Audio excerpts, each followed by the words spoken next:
তো ভারত যদি বাংলাদেশে আধিপত্যবাদ বিস্তার করতে চায়, বাংলাদেশের 18 কোটি জনগণ সেটা রুখে দেবে। ভারত যদি গৌর গোবিন্দের ভূমিকায় নামতে চায়, দেশের 18 কোটি মুসলমান শাহজালালের ভূমিকায় নামবে।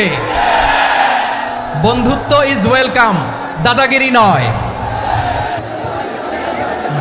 ঐক্যের কোনো বিকল্প নাই। গত 50 বছর তো দেখেছি এই ডিসইউনিটি, অনৈক্য, বিভেদ, বিচ্ছিন্নতা আমাদেরকে কোথায় নিয়ে গিয়েছে। এই যে দেখেন, কিছুদিন আগে আমাদের বর্তমান নেতা ডক্টর ইউনূস, উনি সব রাজনৈতিক নেতৃবৃন্দদেরকে ডেকেছেন একটা ইস্যুকে কেন্দ্র করে। তার মানে গোটা বাংলাদেশ এক হয়ে গিয়েছে। আমরা সবাই উদ্বেলিত হয়েছি, উচ্ছ্বসিত হয়েছি, ঠিক কিনা বলেন? রাজনৈতিক নেতাদেরকে ডেকেছেন উনি, আমরা এক হয়েছি।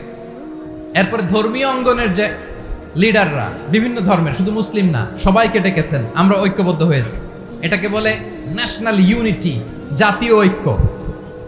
যে কোনো ধরনের কনস্পাইরেসি, ষড়যন্ত্র, আধিপত্যবাদ মোকাবেলায় জাতীয় ঐক্যের চেয়ে মোক্ষম হাতিয়ার আর নাই। আমাদের একটা প্রতিবেশী দেশ আছে, আমরা আমাদের দেশ নিয়ে যত ভাবি, তারা তার চেয়ে বেশি ভাবে। কথা বুঝতেছেন না? আরো ভেঙে বলতে হবে। হ্যাঁ, আমরা আমাদের দেশ নিয়ে যত উদ্বিগ্ন, এদের আরো টেনশন বেশি। বলেন, আমাদের দেশে শান্তি আছে না নাই? আমরা হিন্দু মুসলিমে কখনো দাঙ্গা লাগে? আসতে বলেন, কেন লাগে?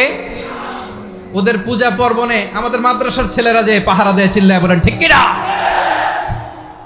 আমাদের তাফসির মাহফিলের সময় ওরা ডিস্টার্ব করে, ঢোল বাজায় না। ওদের পূজা পার্বণের সময় আমাদের তাফসির মাহফিলের ডেট হলে আমরা চেঞ্জ করে দেই। সুবহানাল্লাহ, কি সাম্প্রদায়িক সম্প্রীতির রোল মডেল। আর ওই বাংলাদেশের ব্যাপারে তারা অনেক ডিসইনফরমেশন ছড়াচ্ছিল। ভারতের অনেকগুলো গণমাধ্যম, আমি জেনারেলাইজ করব না, আমাদের প্রতিবেশী দেশের সব গণমাধ্যমকে আমি দোষ দিতে চাই না। অনেকগুলো গণমাধ্যম তারা ডিসইনফরমেশন শেয়ার করেছে। ডিসইনফরমেশন আর মিস ইনফরমেশনের পার্থক্য আছে। মিস ইনফরমেশন না জেনে ভুল বুঝে একটা মিথ্যা বা ভুল তথ্য ছড়িয়ে দেয়া, এটার ক্ষমা আছে, এটার কি আছে। আর ডিসইনফরমেশন মানে ইচ্ছা করে, প্ল্যান করে, ম্যাপ করে, ছক এঁকে মিথ্যা, গুজব, রটনা সোশ্যাল মিডিয়ায় ছড়ানো, এটার ক্ষমা আছে? আওয়াজ করে বলেন, ক্ষমা আছে? ভারতের কিছু গণমাধ্যম তাই করেছে। আমরা ব্যথিত হয়েছি, আমাদের হৃদয়ে রক্তক্ষরণ হয়েছে। আমাদের প্রতিবেশী দেশকে বলতে চাই, আমাদের দেশ নিয়ে আপনাদের ভাবার দরকার নাই। নিজের চরকায় তেল দেন, নিজের দেশ নিয়ে ভাবেন। গত মাসের ভয়েস অফ আমেরিকার রিপোর্ট, বাংলাদেশে সংখ্যালঘু জনগোষ্ঠী আগের চেয়ে বেশি নিরাপত্তা পাচ্ছে। Report voice of America, Muslim report নাকি? মুসলিম জরিপ, ভয়েস অফ আমেরিকা। কথা বুঝে নাই বোধহয়। ভয়েস অফ আমেরিকা কি আমাদের রিপোর্ট না? ভয়েস অফ আমেরিকার জরিপ, বাংলাদেশে সংখ্যালঘু জনগোষ্ঠী আগের চেয়ে ভালো নিরাপত্তা পাচ্ছে। শুধু এখানেই শেষ না, মাইক্রোসফটের একটা জরিপ শোনাই আপনাদেরকে। তারা সারা পৃথিবীতে গুজব, ভুয়া আর মিথ্যা নিউজ ছড়ানোতে কোন দেশ সেরা একটা রিপোর্ট করেছে। এর মধ্যে 1 নম্বরে এসেছে ভারতের নাম। মাইক্রোসফট তো মুসলমানরা চালায় না? কথা বোঝে নাই বোধহয়। প্রতিবেশী দেশকে বলবো, আপনারা নিজের চরকায় তেল দেন, আপনারাও শান্তিতে থাকেন, আমাদেরকেও শান্তিতে থাকতে দেন। সব চেঞ্জ করা যায়, প্রতিবেশী চেঞ্জ করা যায় না। আমাদের ল্যান্ড তাদের ল্যান্ড, পাশাপাশি। আমরা চাই তারাও সুখে থাক, আমরাও সুখে থাকি, ঠিক কিনা? কিন্তু প্রতিবেশী হলে বন্ধুত্বপূর্ণ আচরণ করতে হয়। প্রতিবেশী যদি বন্ধু না হয়ে প্রভু হতে চায়, এরকম দানব প্রতিবেশী কেউ চায় না। ভারত যদি বন্ধুত্ব উপহার দেয়, আমরাও বন্ধুত্ব দিব। কি বলেন? তারা যদি বন্ধু সুলভ আচরণ করে, আমরাও বন্ধুত্ব উপহার দেব। কারণ আমাদের পররাষ্ট্র নীতি হচ্ছে সবার সাথে বন্ধুত্ব, কারোর সাথে বৈরিতা নয়। আলহামদুলিল্লাহ বলেন, কত চমৎকার পলিসি আমাদের। আমরা নির্বিবাদী, আমরা বাংলাদেশিরা শান্তিকামী। We are proud of that. এজন্য আমরা গর্ববোধ করি। আমাদের পররাষ্ট্র নীতি সবার সাথে বন্ধুত্ব, কারোর সাথে শত্রুতা নয়। তাই প্রতিবেশী দেশকে বলবো, আমার ভাইয়েরা, আপনারাও আমাদের ভাই, বন্ধুত্ব দিলে বন্ধুত্ব পাবেন। বন্ধুত্ব ইজ ওয়েলকাম, দাদাগিরি নয়। বন্ধুত্ব ওয়েলকাম, দাদাগিরি নয়, লাউড এন্ড ক্লিয়ার। ভারত যদি বন্ধুত্ব দেখায় বন্ধুত্ব পাবে, কিন্তু ভারত যদি বাংলাদেশে আধিপত্যবাদ বিস্তার করতে চায়, বাংলাদেশের 18 কোটি জনগণ সেটা রুখে দেবে। ভারত যদি গৌর গোবিন্দের ভূমিকায় নামতে চায়, দেশের 18 কোটি মুসলমান শাহজালালের ভূমিকায় নামবে। প্রিয় ভাইয়েরা, আমরা বন্ধুত্বে বিশ্বাসী, শত্রুতায় নই, ঠিক কিনা বলেন? আল্লাহ আমাদেরকে বোঝার তৌফিক দান করুক। তাহলে এই যে তারা বলেছে এদেশে সংখ্যালঘুরা কষ্টে আছে, দুঃখে আছে, এটা কি ঠিক? বলেন, এটা কি ঠিক? না, তারা ডিস ইনফরমেশন শেয়ার করেছে, এটা ঠিক নয়। আমার প্রতিবেশী বন্ধু রাষ্ট্রকে বলবো, আপনারা এটা করবেন না, এটা করবেন না। আমরা শান্তিতে আছি, আপনারাও শান্তিতে থাকেন, আমাদেরকেও শান্তিতে থাকতে দেন। এই যে চিটাগাংয়ের অ্যাডভোকেট আলিফ হত্যাকাণ্ডে গোটা বাংলাদেশ আমরা ধৈর্যের পরাকাষ্ঠা দেখিয়েছে, চিল্লায় বলেন ঠিক কিনা? আমাদের নেতা আমাদেরকে ডেকেছে, আমরা শান্ত থেকেছি। আমরা শান্ত থাকতে চাই, আমরা ঐক্যবদ্ধ থাকতে চাই। যে কোনো ষড়যন্ত্র রুখে দেওয়ার জন্য ঐক্যবদ্ধ প্রচেষ্টার কোনো বিকল্প নাই। এবার আওয়াজ করে পেকুয়ার ভাইয়েরা বলেন, আমরা ঐক্যবদ্ধ জীবনযাপন করতে চাই কি চাই না? আল্লাহ তাআলা সে নির্দেশনাই দিচ্ছেন।